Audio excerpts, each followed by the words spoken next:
कि वे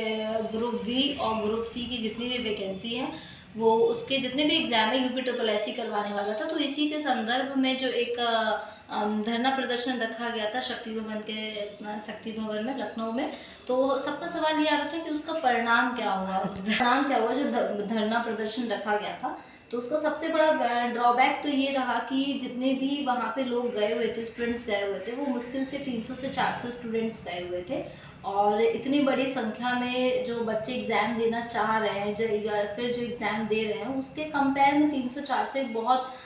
कम स्टूडेंट्स वहाँ पे जुड़ पाए थे। और तो उसका ड्रॉबैक ये था। फिर भी उन यूपीपीसीएल पर और शक्ति भवन में जो लोग थे उन पे प्रदर्शन का कुछ प्रभाव रहा और प्रभावित भी हुए। उसके बाद एक मीटिंग हुई जिसमें ये बात कही गई है, अभी जो धरना प्रदर्शन में गए थे उनसे ये बात बोली गई है कि अभी वो इस बारे में आगे बात करेंगे और आगे बात करने के बाद जो भी परिणाम होगा या जो भी आएगा वो हम लोगों को बताया जाएगा, अपडेट किया जाएगा। और अभी उनके हाथ में भी कुछ भी नहीं है और उन्हें धरना प्रदर्शन को बंद करने के लिए बोला गया क्योंकि 15 अगस्त आने वाला था इस वजह से। और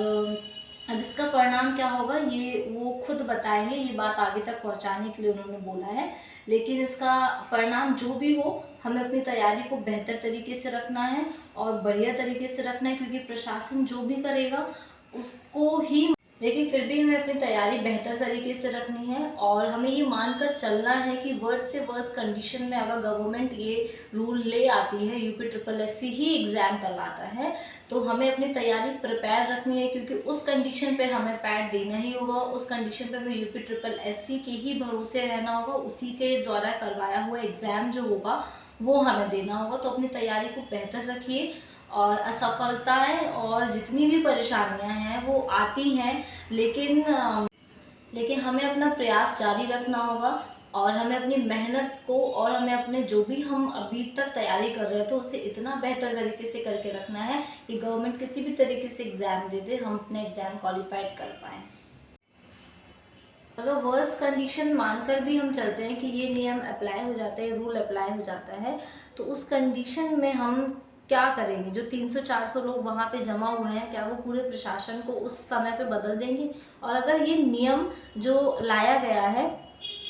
और ये जो नियम लाया गया है, इन केस मान लीजिए अगर नहीं ये नियम बन पाता है तो ये हम सभी के लिए बहुत अच्छी बात होगी, लेकिन हमें उसके एक बहुत बड़े नेगेटिव पॉइंट के लिए भी प्रिपेयर रहना पड़ेगा कि इन केस अगर ये रूल आ जाता है या ये जो नियम बनाया गया है कि यूपी ट्रिपल एससी ही एग्ज़ाम करवाने वाला है, अगर ये हो जाता है तो हमें इसके लिए तैयार रहना होगा और उन्हें पूरा करने के लिए हमें आग्रह करना है। अगर मांगें पूरी होती हैं तो ये बहुत अच्छा रहेगा, लेकिन इन केस अगर मांगें पूरी नहीं होती हैं तो हमें अपनी तैयारी से हटना नहीं है पीछे, हमें अपनी तैयारी को बरकरार रखना है, फ्लो में रखना है। जैसी तैयारी चल रही है उससे भी बढ़ा के आगे करना है कि जैसी वैकेंसी आए और सिलेक्शन आपका पक्का हो। तो अपनी तैयारी को बराबर रखिए, प्रॉपर तरीके से जैसे आप पहले पढ़ रहे थे वैसे ही पढ़िए और जो भविष्य में होगा वो देखा जाएगा, लेकिन हमें अपनी तैयारी के साथ बिल्कुल भी